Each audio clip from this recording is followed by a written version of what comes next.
This 2-ingredient cinnamon roll apple pie hack is so genius. I can't believe I haven't tried it before.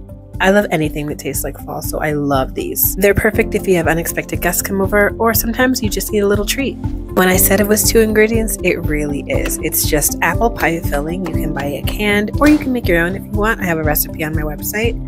And just some cinnamon rolls. Smash your cinnamon rolls down so that they fit into your muffin pan and they serve as kind of the crust. Then add in your pie filling and bake. It is really that simple. They bake up so easily and the cinnamon roll crust is perfectly golden brown. This is truly a foolproof dessert. And don't forget to save that cinnamon roll icing because we're going to drizzle that on top, and that's the final touch for the cinnamon roll apple pies. So what do you think? Would you try these? I have to admit I've made them twice already this month and I can't wait to make them again. This is almost too simple to be a recipe, but you can get all of the instructions and details at my website, ShanaeToday.com, and you can find all my favorite fall and holiday recipes there too. Enjoy!